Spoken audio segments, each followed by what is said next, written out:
Good day everyone. This is a presentation of the oxygen concentrator that was acquired by EXL. So the oxygen concentrator functions as a machine to deliver oxygen to a patient who is exhibiting signs and symptoms of having low blood oxygen, such as dyspnea and or difficulty of breathing, and cyanosis, or a patient who is exhibiting a bluish coloration of the skin. So to start off, we have to hook first this oxygen concentrator to a power source. Okay. Once this is done, we'll now proceed now to the posterior or to the back portion of this machine, wherein here is a console of which we will be placing the oxygen filter. So this intends to ensure now that the air that will be concentrated will be filtered.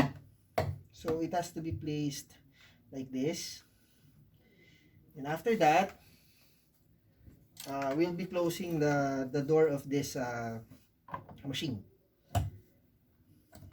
Okay. Now next step in the operation of this machine is to place a distilled water in the humidifier cup. So this is the humidifier cup. This intends to moisten the air that will be delivered to the patient.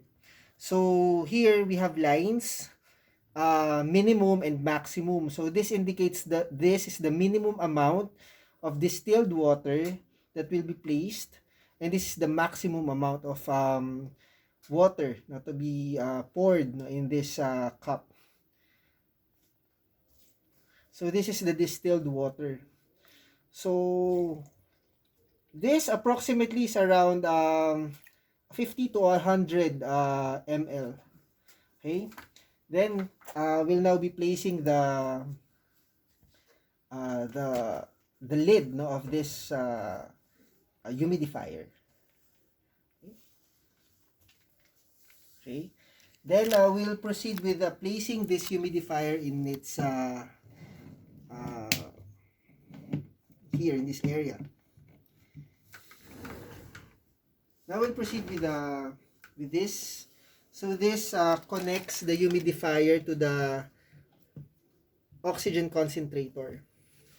Again, to provide an avenue to moisten the air that will be delivered to the patient.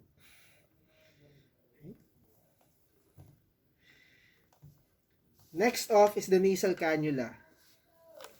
So this entire tubing is the one connected to the humidifier, and it will deliver oxygen to the patient. So this nozzle must be placed in this area. Okay.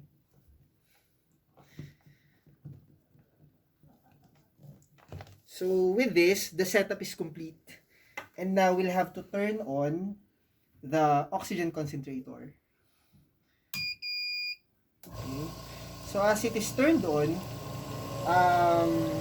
we can observe here that the operation is immediate, and the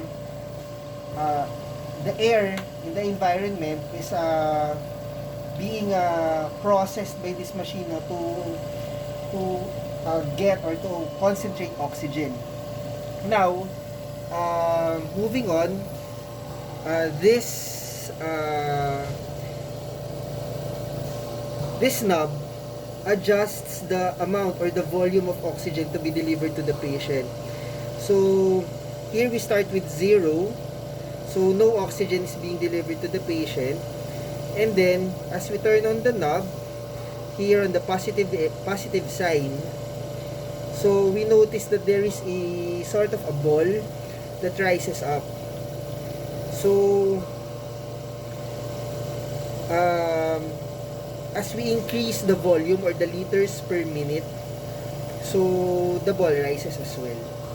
So now that this is all set up, we now have to connect this tubing now to the patient.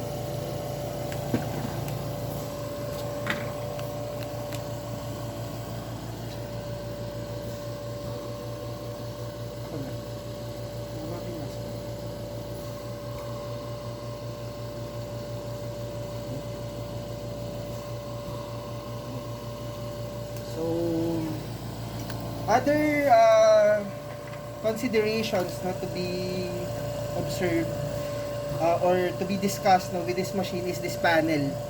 So, this indicator would tell us how many or how long the oxygen will be delivered to the patient. So, in this case, this is set into 2 hours.